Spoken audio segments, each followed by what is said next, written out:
Every generation has youth who rise. Youth, young people who stand for truth, even when it's difficult. Young people whose faith becomes their strength rather than their struggle. And the Prophet ﷺ nurtured young people like this.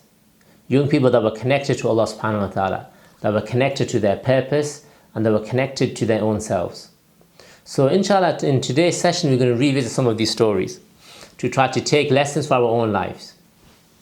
The first one we're going to look at is Sayyidina Abdullah ibn Abbas, the teen who was nurtured specifically, the teenager who was specifically nurtured by the Prophet ﷺ.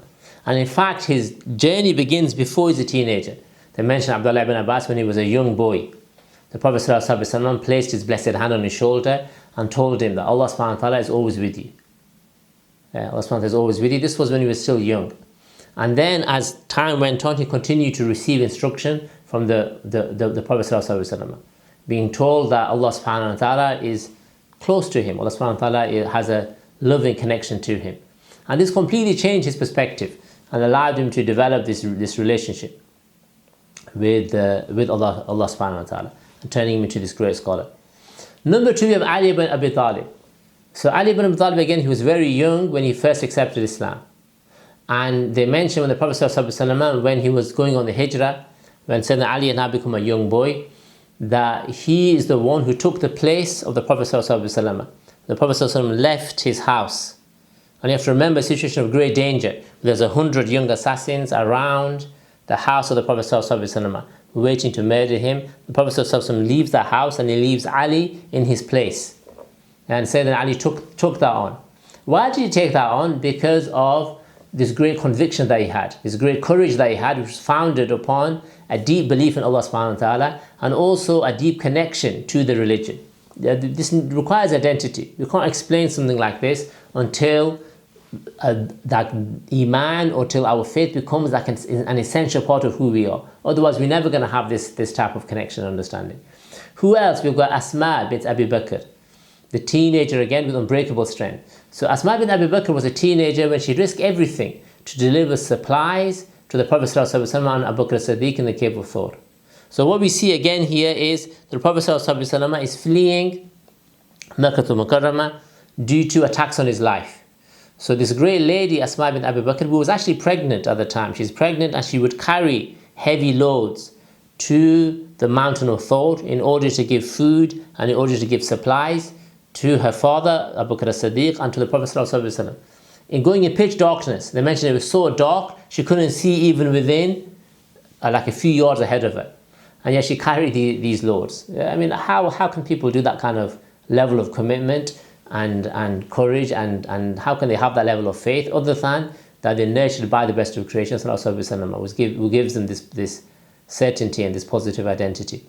Number four, we have Musʿab ibn ʿUmayr, the young man who chose Allah subhanahu wa ta'ala over luxury. So we know Musʿab's story. Musʿab ibn ʿUmayr, they say he was like a prince, very, very wealthy, to the extent that he would never wear the same item of clothing twice. He was extremely wealthy. And then what happens? He enters into Islam, and now difficulties come upon him. Difficulties upon him. His mother places him under house arrest, refuses to allow him to leave. And they mention that when he died, eventually when he dies on the day of Uhud, that he doesn't have enough cloth to even wrap his body. He doesn't have enough cloth left in his life to even have a burial shroud. What a transformation. The Prophet ﷺ again honored him, gave him tremendous responsibility, made him the vanguard, the forefront of da'wah before he even arrived. The Prophet ﷺ even arrived in Yathrib, Sayyidina Musʿab bin ʿUmayr had already done the job through his guidance. Yeah, so this allowed, again, mashallah, he had this once people place confidence within you, then you start to grow as an individual. And then we have other examples here. We have an example of the youth, the young man who changed his life, who fought his desire with honesty. Yeah? So one day, this is a famous story, that a young man came to the Prophet ﷺ and he said, allow me, give me permission to commit fornication, give me permission to commit zina, to do things against the religion of Islam. And he even said that everything else in Islam I accept except for this thing. I can't, this is difficult for me, everything else is fine. The Prophet ﷺ, again, this was raw honesty, and the Prophet ﷺ brought him closer and explained to him what he had to do, and then allowed him to express his opinions first and foremost. The Sahaba wanted to kill this man. Well, how can you say something like that in the presence of the Prophet ﷺ? The Prophet ﷺ had a different approach, and he allowed him to become a person who wanted Islam, not somebody who feared Islam and therefore entered into Islam through that fear. And this is the power of this type of compassionate guidance. So then what do we say then in conclusion is that if you look at the young people around the Prophet ﷺ, were they perfect? No. Were they superhuman? No. They were the same as us, but then they developed into people that were beyond anything we can imagine. So what made them extraordinary? What made them incredible? It was the decisions that they made. Yeah, they had problems, they had challenges, they had different emotions, but the decisions that they made through choosing Allah, through choosing purpose, through choosing a higher path, they were then able to attain levels that, mashallah ta'ala, we wish for our young people, and we hope that, inshallah ta'ala, they follow in this. They follow in this tradition and become like these great people of the past. Wa sallallahu ala sayyidina wa habibina Muhammad wa ala alihi wa sallam. Alhamdulillahi rabbil alameen.